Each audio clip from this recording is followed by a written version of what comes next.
Salut à tous les amateurs de cinéma. Je suis ravie de vous accueillir sur ma chaîne Cinémotis, où je partage tout ce qu'il y a de plus intéressant sur les films à venir et ceux déjà sortis. Je vous conseille de vous abonner, car il y aura beaucoup de contenu passionnant.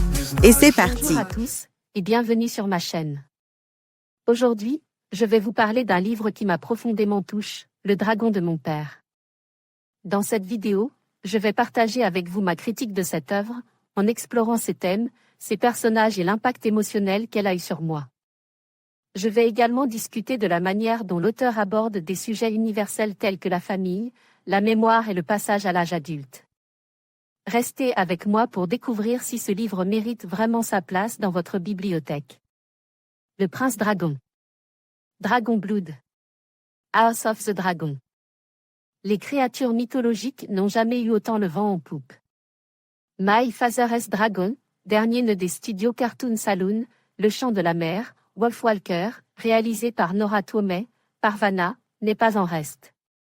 Si ce n'est que le dragon du titre est loin d'être aussi impressionnant et dangereux que ses concurrents du moment.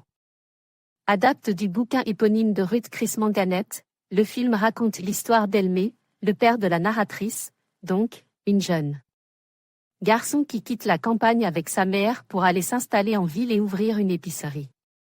Alors que la maman connaît des difficultés, et aide par un chat, le jeune Elmé va partir en quête d'un dragon, s'il le capture. Il pourra faire fortune et ouvrir le magasin. Mais sur l'île magique où il va arriver, les choses ne sont pas si simples. Nora Twomey l'avait déjà montré avec Parvana et son incroyable finale, elle est une formidable conteuse d'histoire. My Father's Dragon démarrait donc très fort, avec une première partie aussi rythmée qu'émouvante.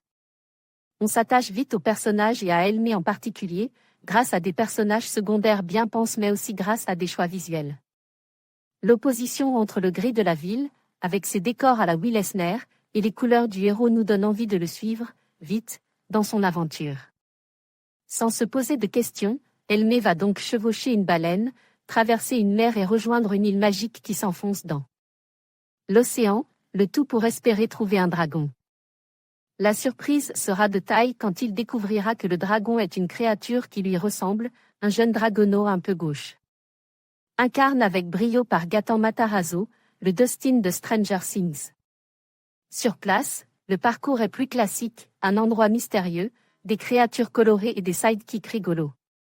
On serait presque chez Disney mais ce léger ventre mou venait vite à être remplacé par un final riche en rebondissements, aide par une sublime animation au décor chatoyant. Adaptation d'un bouquin pour les enfants oblige, Le Dragon de mon père est peut-être la production Cartoon Saloon visant un public plus jeune que d'habitude.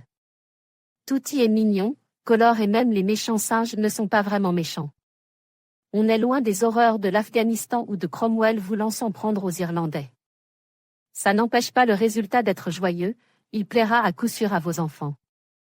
Le Dragon de mon père, de Nora Twomey disponible sur Netflix Actualité, Critique, le film de la semaine, Top Actu Critique, Superman.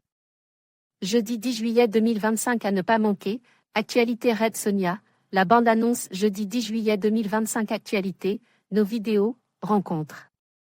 Série, Top Actu Spilvan, rencontre avec Makoto Sumikawa Andan, Hiroshi Watari mercredi 9 juillet 2025 Critique, le film de la semaine critique, Odeur mercredi 9 juillet 2025 Actualité, Critique, le film de la semaine, Top Actu Critique, Superman jeudi 10 juillet 2025 à ne pas manquer, Actualité Red Sonja, la bande-annonce jeudi 10 juillet 2025 Actualité, nos vidéos, rencontres.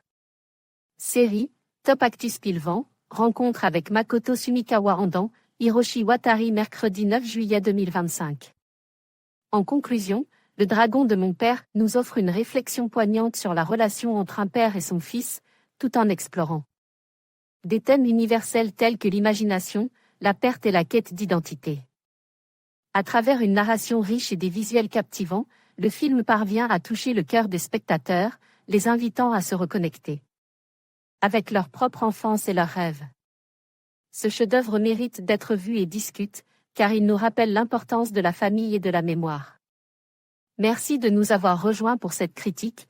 Et n'hésitez pas à partager vos impressions sur ce film touchant.